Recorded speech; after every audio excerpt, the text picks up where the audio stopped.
ചേട്ടാ ഇവിടെ കിടന്നുറങ്ങാതെ ആ കട്ടിലെങ്ങാനും പോയി കിടക്ക്.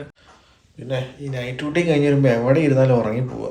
പിന്നെ ഈ തണുപ്പും പിന്നെ അങ്ങനെ ഉറക്കം വരാതിരിക്കും. ആ ഡിസംബർ ആയില്ലേ, തണുപ്പൊക്കെ ഇനി അങ്ങ് കൂടും. പിന്നെ ഉണ്ടല്ലോ നമ്മുടെ ആദ്യത്തെ ക്രിസ്മസ് ഇവിടുത്തെ അടിച്ചു പൊളിക്കണം കേട്ടോ. പിന്നെ അടിച്ചുപൊളി.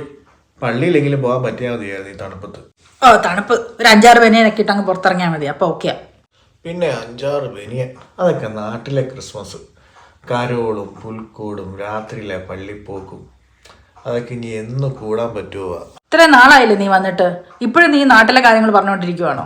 ഇനി ഞാൻ ജനിച്ചു വളർന്ന എല്ലാ തല്ലിപ്പൊളിയും കാണിച്ച നാടാ അത് ഞാൻ ഇനി ഏത് നാട്ടിൽ പോയാലും എന്തൊക്കെ കിട്ടിയെന്ന് പറഞ്ഞാലും എനിക്ക് എൻ്റെ നാട് തന്നെയാണ് വലുത്.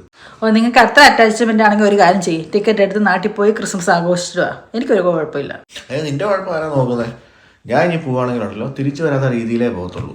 ഈ 30 ദിവസം അവധിക്ക് പോയാലുണ്ടല്ലോ നമുക്ക് സന്തോഷത്തെക്കാൾ കൂടുതലും മനസമാധാനം പോകും. ചെന്നിറങ്ങുമ്പോഴേ തുടങ്ങും എന്നാ പോകുന്നതെന്ന് ചോദിച്ചുകൊണ്ട് കുറേ എണ്ണം നമ്മളെ കാല് കുത്തി നിൽക്കാൻ സമ്മതിക്കില്ല നാട്ടിൽ. എൻ്റെ ഏട്ടായി അവരങ്ങനെ പറയുന്നത് നാട്ടിൽ ജീവിക്കാൻ പാടായതുകൊണ്ടല്ലേ, നമ്മൾ രക്ഷപ്പെട്ട് കാണാൻ വേണ്ടിയല്ലേ അവരങ്ങനെ പറയുന്നേ. എടി നാട്ടിൽ ജീവിക്കാൻ കൊള്ളില്ല എന്ന് പറയുന്നവരുണ്ടല്ലോ ഈ വാട്സപ്പ് സ്റ്റാറ്റസും ജീവിതവും കണ്ടിട്ടുണ്ടോ? ഫുൾ എൻജോയ്മെൻറ്റും ട്രിപ്പും ആയിരിക്കും. ചോദിച്ചാൽ പറയും കാശൊന്നും ഇല്ലടാ, പക്ഷെ അവർ നിർബന്ധിച്ചുകൊണ്ട് പോയതാന്ന് പറയും. ഇവരൊന്നും നാട് വിട്ട് എങ്ങും പോകത്തുമില്ല. അത് ശരിയാ, ഞാനും ഓർത്ത് നോക്കിയിട്ടുണ്ട്. എന്നാലും എൻ്റെ സംശയം അതല്ല, എല്ലാവരും എന്തിനെങ്ങനെ പറയുന്നത് വിദേശത്ത് പോയാൽ രക്ഷപ്പെടുമെന്ന്. അത് ആൻസർ സിമ്പിളാണ്. നമ്മളൊരു വലിയ കുടുംബത്തിൽ നിന്ന് ആദ്യത്തെ ഒരാൾ വിദേശത്ത് പോകണമെങ്കിൽ എല്ലാവരും കൂടെ വാലേ വിദേശത്ത് പോകും. ആദ്യത്തെ ആൾ ബിസിനസ് തുടങ്ങുവാണെങ്കിൽ വാലേ ബിസിനസ് തുടങ്ങാൻ വേണ്ടി പോകും. ഇത്രയേ ഉള്ളൂ സംഭവം. നമ്മുടെ മലയാളികളെല്ലാം അങ്ങനെയാണ്. ഒരു 99% ആൾക്കാരും ആദ്യത്തെ ആൾ എന്ത് ചെയ്യുന്നു അതിൻ്റെ പുറകെ പോയിക്കൊണ്ടിരിക്കും. അപ്പം നാട്ടിൽ പോകുന്നില്ലെന്ന് തീരുമാനിച്ചോ? കൂട്ടുകാരെ കാണാനല്ലോ പോയാൽ. കൂട്ടുകാരെ കാണാൻ പറ്റാത്തതാണ് ഒരു മിസ്സിങ്. അതൊന്നും കുഴപ്പമില്ലെന്നേ. ഇപ്പോൾ ഫോൺ വിളിച്ചാലുണ്ടല്ലോ സെറ്റാണ്. അളിയാ എന്നാ ഉണ്ട്, എവിടെയാ?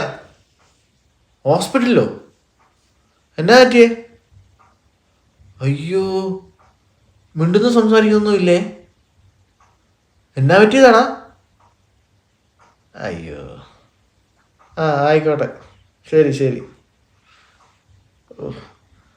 ഇതുപോലെ കുറേ എണ്ണങ്ങളാണല്ലോ എൻ്റെ ദൈവം എൻ്റെ കൂട്ടുകാർ. ഹോസ്പിറ്റലിലോ? ആരെയാട്ടെ ഹോസ്പിറ്റലില്? ചങ്ങനെ വിളിച്ചാൽ മതി. അവനെ ഹോസ്പിറ്റലാണ്. അവൻ്റെ ഒരു കസിൻ മിണ്ടാനും സംസാരിക്കാനും നടക്കാനൊന്നും പറ്റാതെ കിടക്കുവാന്ന്. അയ്യോ അതെന്ത് പറ്റിയതാ?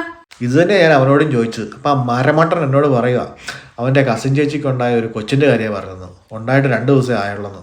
ഇതുപോലത്തെ കൂട്ടുകാരെ മിസ് ചെയ്യുന്ന കാര്യമാണ് നീ എന്നോട് പറഞ്ഞേ. ഇതുപോലത്തെ കൂട്ടുകാരെ മിസ് ചെയ്യുന്നതിലും ഭേദം നീ അവരെ അങ്ങ് മറന്നു പോകുന്നത്.